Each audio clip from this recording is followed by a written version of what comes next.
Bismillahirrahmanirrahim. Perkenalkan, nama saya Siti Rahmawati, salah satu anggota dari kelompok 7. Di sini saya akan menjelaskan mengenai karakteristik dari pengembangan keprofesian berkelanjutan. Nah, sebelum kemudian saya menjelaskan karakteristiknya, terlebih dahulu saya akan mengulangi materi pada pertemuan yang lalu. Nah, di mana saya akan mengulas kembali sedikit mengenai definisi dari pengembangan keprofesian berkelanjutan. Nah, pengembangan keprofesian berkelanjutan merupakan sebuah pengembangan kompetensi yang dilakukan oleh guru secara sesuai dengan kebutuhannya, bertahap dan berkelanjutan, di mana kegiatan ini digunakan untuk kemudian meningkatkan profesionalitasnya. Nah, itulah tadi mengenai definisinya. Selanjutnya, di sini saya akan menjelaskan mengenai 3 poin karakteristik yang dimiliki oleh pengembangan keprofesian berkelanjutan. Nah, poin pertama, yakni dinyatakan bahwa pengembangan keprofesian berkelanjutan ini memiliki materi yang beraneka ragam. Nah, kenapa kemudian dikatakan demikian? Hal ini dapat ditemukan dalam pendidikan jasmani. Nah, banyak kemudian kegiatan-kegiatan yang keolahragaan yang mestinya tidak perlu ada, tetapi berguna untuk tingkatan nasional dan internasional. Nah, hal ini yang kemudian menambah nilai tinggi bagi guru pendidikan jasmani. Nah, selanjutnya poin kedua dari karakteristik pengembangan keprofesian berkelanjutan.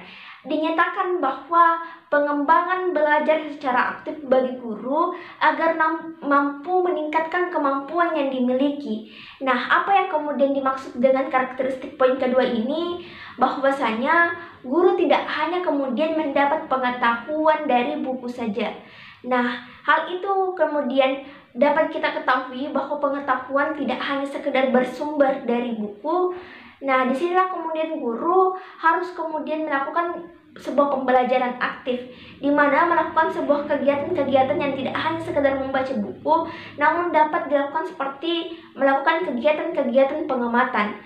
Nah, misalnya kegiatan mengamati bagaimana kemudian cara seorang guru senior mengajar, ataupun bagaimana kemudian guru ini mempraktikkan cara mengajar disertai dengan guru-guru lainnya yang kemudian dapat memberikan masukan ataupun umpan balik, sehingga ketika guru ini kemudian kembali setelah melaksanakan kegiatan profesi berkelanjutan dapat meningkatkan kualitasnya, misalnya membuat sebuah tujuan dan strategi pembelajaran yang lebih kreatif dan inovatif.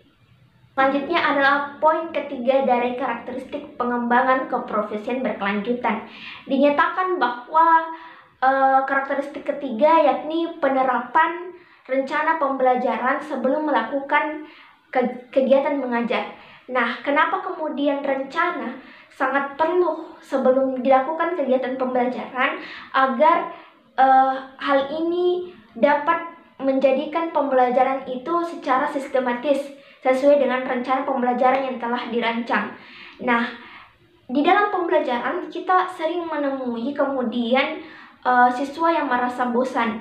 Oleh karena itu, seorang guru kemudian harus mengikuti banyak kegiatan-kegiatan mengenai pengembangan keprofesionalan guru agar kemudian kelak ia dapat memiliki pengetahuan-pengetahuan baru yang dapat kemudian diterapkan di sekolahnya dalam proses belajar mengajar yang lebih efektif dan efisien. Selanjutnya, saya akan membahas mengenai jenis kegiatan pengembangan keprofesian berkelanjutan. Nah, di mana jenis pengembangan profesi berkelanjutan itu meliputi terdiri atas 3. Yang pertama adalah pengembangan diri yang terdiri dari kegiatan kolektif guru. Di sini terdapat contohnya seperti yang pertama, mengikuti lokakarya atau kegiatan kelompok musyawarah kerja guru, atau disebut dengan in-house training untuk penyusunan perangkat kurikulum dan kegiatan pembelajaran berbasis teknologi, informasi, dan komunikasi, serta penilaian, pengembangan media pembelajaran, dan kegiatan lainnya untuk kegiatan pengembangan keprofesian guru. Lalu yang kedua adalah mengikuti baik sebagai pembahas maupun sebagai peserta pada seminar, kolegium, diskusi panel, dan bentuk pertemuan ilmiah lainnya. Lalu yang ketiga adalah mengikuti kegiatan kolektif lain yang sesuai tugas dan kewajiban guru terkait dengan pengembangan keprofesiannya. Lanjut pada poin kedua adalah publikasi ilmiah yang terdiri dari publikasi ilmiah hasil penelitian atau gagasan inovatif pada bidang pendidikan formal dan publikasi buku teks pembelajaran, buku pengayaan, dan pedoman guru. Selanjutnya yang pada poin ketiga adalah karya inovatif, di mana hal ini meliputi menemukan teknologi tepat guna, menemukan atau menciptakan karya seni, dan mengikuti pengembangan, penyusunan standar, pedoman soal, dan sejenisnya. Implementasi program pengembangan keprofesian guru.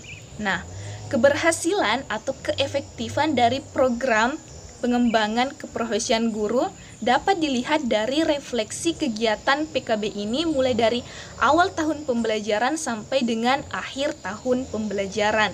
Nah, dalam pengembangan keprofesian berkelanjutan, ada salah satu orang yang cukup berperan penting di dalam program ini, yaitu kepala sekolah. Nah, kepala sekolah di sini berperan sebagai manajer sekolah yang memiliki 3 peran. Yang pertama yaitu sebagai motivator, yaitu untuk mendorong guru-guru agar mengikuti pengembangan keprofesian berkelanjutan sehingga dapat mencapai kompetensi pedagogik, kepribadian, sosial, dan profesional. Nah, kedua, kepala sekolah memiliki peran yaitu sebagai supervisor, yaitu untuk membantu dan membina guru-guru dalam berbagai kegiatan sehingga kegiatan pembelajaran itu lebih baik.